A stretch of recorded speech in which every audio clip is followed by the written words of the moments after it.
Hello friends, this is Chidan. News ये है कि पाकिस्तान ने अभी अभी ये कहा है कि वो शंघाई कोऑपरेशन ऑर्गेनाइजेशन यानी एससीओ की अपने यहाँ मेजबानी करेगा। और बड़ी बात ये है कि पाकिस्तान ने भारत को इंडिकेट करते हुए ये कहा कि हमें उम्मीद है कि सभी देश के लीडर इस समिट में आएंगे। बहुत ही बड़ी ये न्यूज़ है क्योंकि सवाल ये उठने लगे हैं कि क्या भारत के प्रधानमंत्री मोदी पाकिस्तान जाएंगे? क्या भारत और पाकिस्तान के बीच जो रिश्ते बिगड़े हैं वो सुधरेंगे? क्या सच में भारत पाकिस्तान की मेजबानी को एक्सेप्ट करेगा? सवाल ये भी है कि क्या पाकिस्तान सच में भारत को इनवाइट करेगा, क्योंकि पिछले एक दशक में भारत और पाकिस्तान के बीच जो रिलेशन है वो काफ़ी बिगड़ चुके हैं। इससे भी बड़ी बात यह है कि जब भारत में एससीओ के विदेश मंत्री की बैठक हुई थी तब पाकिस्तान की तरफ से भी एक व्यक्ति को भेजा गया था। अब प्रेशर इंडिया के ऊपर होगा कि क्या भारत इसमें पार्टिसिपेट करेगा या नहीं। अगर लेगा भी तो भारत की तरफ से इसमें कौन जाएगा? समझेंगे क्या है पूरी न्यूज़। पाकिस्तान ने इस पर क्या कहा? क्या भारत के प्रधानमंत्री मोदी पाकिस्तान में होने वाली एससीओ समिट में जाएंगे या फिर नहीं? साथ में ये भी समझने की कोशिश करेंगे कि क्या एससीओ अपनी चमक खो रहा है।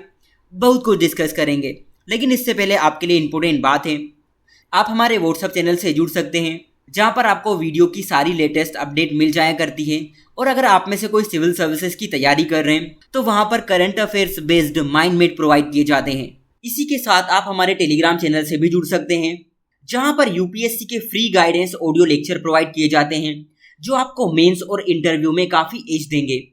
इससे ना सिर्फ आप बेहतर तरीके से यूपीएससी सिलेबस को हैंडल कर पाएंगे बल्कि आंसर राइटिंग में भी आपको बहुत ज़्यादा हेल्प मिलेगी। लिंक डिस्क्रिप्शन में है, आप जाकर ज्वाइन कर सकते हैं। सबसे पहले मैप देखते हैं। ये है हमारी प्यारी सी कंट्री और लेफ्ट साइड में आपको पाकिस्तान दिख जाएगा। इसकी बॉर्डर की बात करें तो भारत के साथ साथ अफगानिस्तान और ईरान के साथ पाकिस्तान की बॉर्डर लगती है।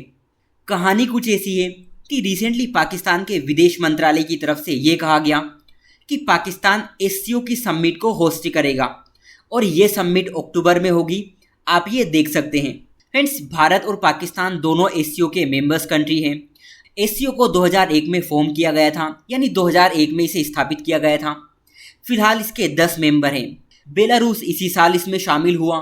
इसके अलावा Iran, India, China, Russia, Kazakhstan, Pakistan, Uzbekistan, Tajikistan और किर्गिस्तान इसकी मेंबर्स कंट्री हैं। इंडिया और पाकिस्तान 2017 में इसके फुल टाइम मेंबर बने। हेड्स ऑफ स्टेट काउंसिल इसकी हाईएस्ट डिसीजन मेकिंग बॉडी है। ये कुछ जनरल बातें थी जो आपको पता होनी चाहिए। अब हुआ ऐसा कि जैसे ही पाकिस्तान ने इस बात की अनाउंसमेंट की कि पाकिस्तान एससीओ की समिट होस्ट करेगा, पाकिस्तान के सामने किसी ने क्वेश्चन उछाल दिया कि क्या पाकिस्तान भारत के प्रधानमंत्री नरेंद्र मोदी को पाकिस्तान आने और इस समिट को ज्वाइन करने के लिए इनवाइट करेगा।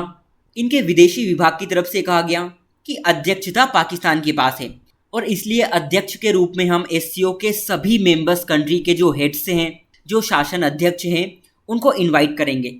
यानी इनका सीधा सा मतलब था हाँ, इसलिए इन्होंने कहा कि हम सभी हेड ऑफ स्टेट को इनवाइट करेंगे। ठीक है, लेकिन आगे जो इन्होंने बात कही वो ध्यान देने लायक है। पाकिस्तान की तरफ से कहा गया कि हम आशा करते हैं कि अक्टूबर में होने वाली हेड ऑफ स्टेट की मीटिंग में एससीओ के सभी मेंबर्स, सभी सदस्यों का प्रतिनिधित्व होगा। लेकिन यहीं पे सवाल उठता है कि पाकिस्तान ने ऐसा क्यों कहा। इसके पीछे रीज़न है इंडिया यानी भारत। और अगर आप इनके स्टेटमेंट पर गौर करेंगे तो ये कहते हैं कि this conference will take place in person. अब देखिए, इन्होंने वर्चुअली इसलिए नहीं रखी क्योंकि ये भारत को बुलाना चाहते हैं। दूसरी बात, ये इन्होंने जोर देकर कहा कि we hope and expect that all members of SCO will be represented at the heads of government meeting. ये बोल रहे हैं कि सभी मेंबर्स एससीओ की हेड ऑफ गवर्नमेंट मीटिंग में हिस्सा लेंगे, ये ऐसी उम्मीद करते हैं। और ये ऐसी उम्मीद वाली बात जोर देकर क्यों बोल रहे हैं? क्योंकि ये चाहते हैं कि भारत की तरफ से हमारे प्रधानमंत्री समिट में भाग लें। और जैसा कि आप सभी जानते होंगे कि अभी जो कजाकिस्तान में एससीओ की समिट हुई थी उसमें हमारे प्रधानमंत्री नहीं गए थे। उनकी जगह हमारे विदेश मंत्री ने भारत को वहाँ पर रिप्रेजेंट किया था। ठीक है, लेकिन बड़ा सवाल ये है कि क्या भारत इस समिट में हिस्सा लेगा? क्या भारत के प्रधानमंत्री वहाँ पर जाएंगे? क्योंकि इन्होंने क्लियर बोल दिया है कि यह मीटिंग इन पर्सन हो रही है। अब भारत के ऊपर प्रेशर ये भी है क्योंकि पिछले साल एससीओ की विदेश मंत्री की बैठक में पाकिस्तान हमारे यहाँ आया था। ऐसे में ये लोग भी चाह रहे हैं कि भारत पाकिस्तान आए। लेकिन मैं आपको बता दूं कि भारत के प्रधानमंत्री कजाकिस्तान नहीं गए, जबकि वहां जा सकते थे। ऐसे में जब समिट पाकिस्तान में होगी तो मुझे नहीं लगता कि हमारे प्रधानमंत्री वहां जाएंगे। कजाकिस्तान में इसलिए नहीं गए क्योंकि वहां पर चीन और पाकिस्तान थे जिनसे हम बात भी नहीं करना चाहते। लेकिन ऐसा क्यों, अभी हम इसे आगे डिस्कस करेंगे। भारत के सामने 3 बड़ी बातें हैं जो हमें समझनी होगी। पहली टेररिज्म, दूसरी स्टेबल एलएसी और तीसरी है रिलेवेंस यानी प्रासंगिकता। एक एक करके इनको समझते हैं। पहले बात करते हैं टेररिज्म पर। ये पूरी दुनिया को पता है कि पाकिस्तान आतंकवाद की फैक्ट्री है और हर बार ये पकड़े भी जाते हैं। भारत ने बार बार इन्हें समझाया कि इन चीज़ों में कुछ नहीं रखा है, इन चीज़ों से आप बाहर आइए, अपने लोगों के वेलफेयर की बात कीजिए, साउथ एशिया की फ्यूचर की बात कीजिए। लेकिन ये लोग इनकी आदत से इतने मजबूर हैं जिसकी कोई हद नहीं, और भारत में बार बार आतंकवाद को बढ़ावा देने की कोशिश करते हैं। एक टाइम ऐसा आया जब भारत ने क्लियर कह दिया था कि आतंकवाद और बातचीत साथ साथ नहीं चल सकती, और उसी के बाद से भारत और पाकिस्तान के बीच डायरेक्ट बात नहीं हुई, और इसीलिए भारत पाकिस्तान को लेकर बिल्कुल भी इंटरेस्टेड नहीं है। दूसरी बात स्टेबल एलएसी, यानी बात एलएसी को लेकर आ जाती है। चीन अपने विस्तारवादी नीतियों से बॉर्डर को चेंज करने की कोशिश कर रहा है ना। आपने वीडियो भी देखे होंगे। भारत उसे बोल रहा है कि ऐसा मत करो, बेफालतू में वॉर हो जाएगी, क्योंकि हमारे आर्मी चीफ बहुत बार बोल चुके हैं कि एलएसी पर सिचुएशन बिल्कुल स्टेबल नहीं है। हमारे विदेश मंत्री ने भी बहुत बार बोला है, उसके पीछे चाइना रिस्पॉन्सिबल है।